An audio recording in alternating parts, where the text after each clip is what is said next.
Hello everyone and welcome to another Spotlight on STEM, Women on the Frontiers. My name is Brantley and I'm one of the fine educators here at the Frontiers of Flight Museum in Dallas, Texas. In this video I want to tell you about America's First Lady of the Air, Harriet Quimby. Although records are unreliable, it is understood that she was born in May of 1875 in Acadia, Michigan. She had moved to San Francisco in early 1900 where she began writing for the San Francisco Dramatic Review as a theater critic. She would make a name for herself in the male-dominated industry with her dynamic writings and one of the first to proficiently utilize a mechanical typewriter. She even frequently contributed to the major papers San Francisco Chronicle and San Francisco Call. By 1903, she moved to New York City to be at the heart of the stage theater world where she would find work writing for Leslie's Illustrated Weekly as a theater critic, but would eventually take on more featured stories. Quimby's infatuation with aviation began in October of 1910 when she went to write about an air show being held at Belmont Park, New York. She quickly became intrigued by both the airplanes and by John Moisant, the pilot who successfully won the race, beating his competition in the course that included flying around the Statue of Liberty.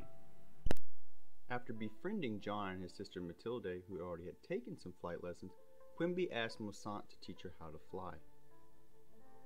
Even though John would pass away in a flying accident just 2 months after his Belmont win, Harriet began learning how to fly alongside Matilda and the flight school John Moisant had established.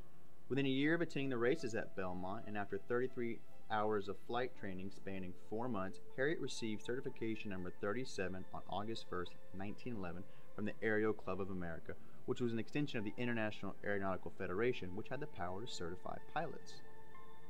This would mean she became the first woman in the United States to be certified and the second overall in the world after popular French aviatrix Raymond de la Roque. Matilde would become the second American certified shortly after. The United States would not have its own formal aviation governing body until the Air Commerce Act of 1926, and Harriet Quimby would receive her pilot accreditation 12 years before the famous Amelia Earhart.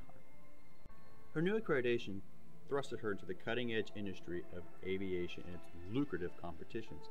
She would fly the latest Blériot monoplane, pictured here, and she would travel the U.S. and even go down to Mexico competing and performing alongside the Moisant Aviators group. Because she was a woman aviator, she drew crowds at every show she performed at and became a North American sensation. Known for donning a fashionable purple flying suit, she would even become the spokesperson for Vin Fizz, a grape soda company at the time, after their previous spokesperson, Calbraith Perry Rogers, who completed the first transcontinental flight in the U.S., passed away in an aircraft accident.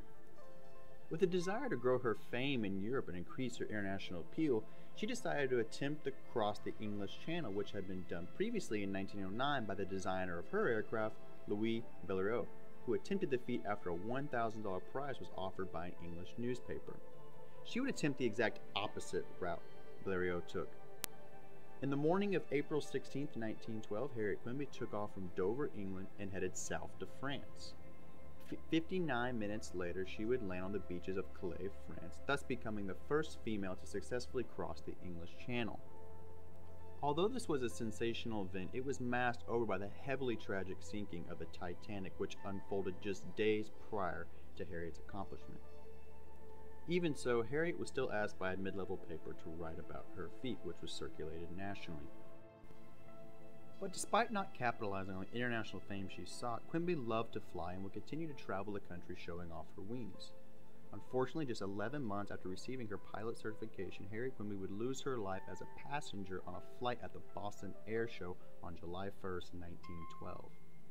Although her name is not as touted as often as other envelope-pushing aviatrices, Harriet Quimby undeniably deserves a recognition for pioneering a path for female aviators and exemplifying the challenger mindset that characterizes the great aviators of history.